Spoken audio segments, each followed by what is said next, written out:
Waiting for 30 minutes. I'm cooking this one. This is the heart of the banana. So what I'm gonna do is slice them. Yeah. And put this to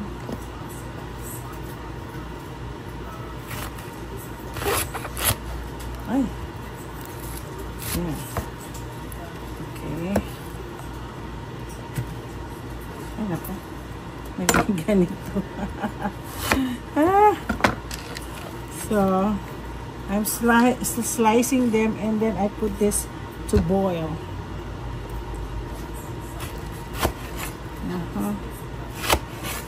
Yeah. There. Make it para medyo easy for me. So, wash ko na ito. Dahil papakuluan ko to doon. Palakulot. Ano na siya? Luluto ko to ng mamaya. Tignan nyo kung ano itong luluto ko. Ano lang, hindi ito invento pero I'm just following instruction.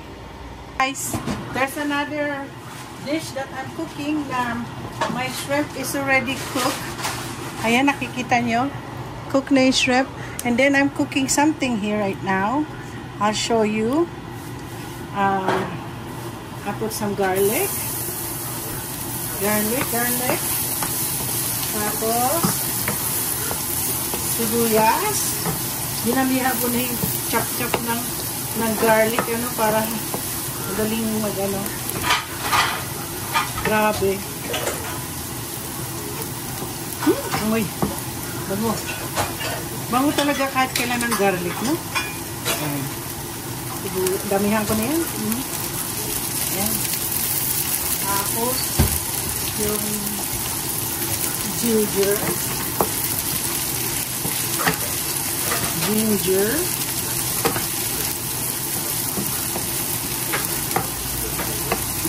Okay.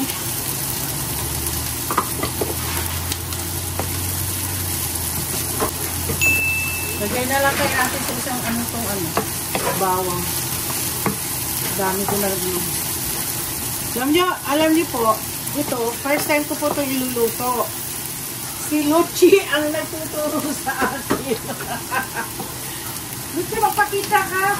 Marami nakakakilala sa iyo. Si Luchi po kasi nagturo. Kasi daw ito, pagkain ng mga taga-Aklan. Shout out sa mga taga-Aklan kong mga client. Ay, client tuloy. Mga subscriber. Pasensya na. Pinaghalo ko yung mga client sa subscriber. O, shout out sa mga taga-Aklan. Ano ba? Taga saan ka sa Aklan? Kalibo. O, taga Kalibo daw si Luchi. Sablis. Ha? Sablis. Ano? Sablis? Bliss. Bliss? No, Bliss. Bliss? Kasi alam ko lang sa Aklan kung naisud. Naisud, ibahay. Kasi taga doon ang mga kamagat. Ito po ay puso ng saging. Itong si Ruel kasi, pinabibili ako nito, hindi ko nga alam paano magluto ng puso ng saging. Mabuti na dito si Luchi to the rescue kasi baka masira na naman. Ang dami po nasisirang gulay sa akin pag namimili po ako, nag-iisip ako kung ano iluluto ko. So, madali lang ba ito lutuin, Chi? Yeah. Then, after this, lalagyan po natin ng gata. Uy, wow! Alam mo yung gusto ko lutuin, yung niluluto ni Belgium na na Bicol Express. Yun ang gusto ko, challenging. Ay, ano ba yan?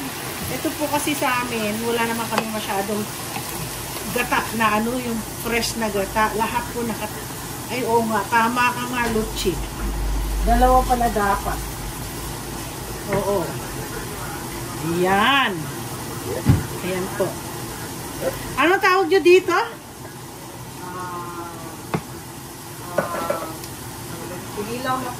Kinilaw na puso ng saging. Kinilaw. Hindi ko alam kung mapapakain ko ang asawa ko nito. For sure, hindi yan kakain. Dahil may ugali po kasi mga yan, pag nakikita nilang weird, hindi po sila kakain. Lalo ng biyanan ko. Pero alam mo, ang nakakatuwa, yung mga pamangkin niya. Mga pamangkin niya talaga, they really try to eat it. Ay, sarap. Ay, mukhang masarap siya, Chi. Oo. The what? Ay, suka pa. Lagay po ako ng asin. Tapos sabi ni Luchi, lagyan ko daw ng suka. Pero, kasi kinilaw nga daw kasi to. Eh ngayon, hindi ito, gaganituhin ko na to. Ngayon, mamaya, once nilagyan ko daw ng suka, wag ko na raw siyang hahaluin. Let it be like that. Habang niluluto ba? Ganyan. Ay, ang sarap. Ang sarap. Guys, lalagyan ko siya ng sukang paumbong. Sukang paumbong.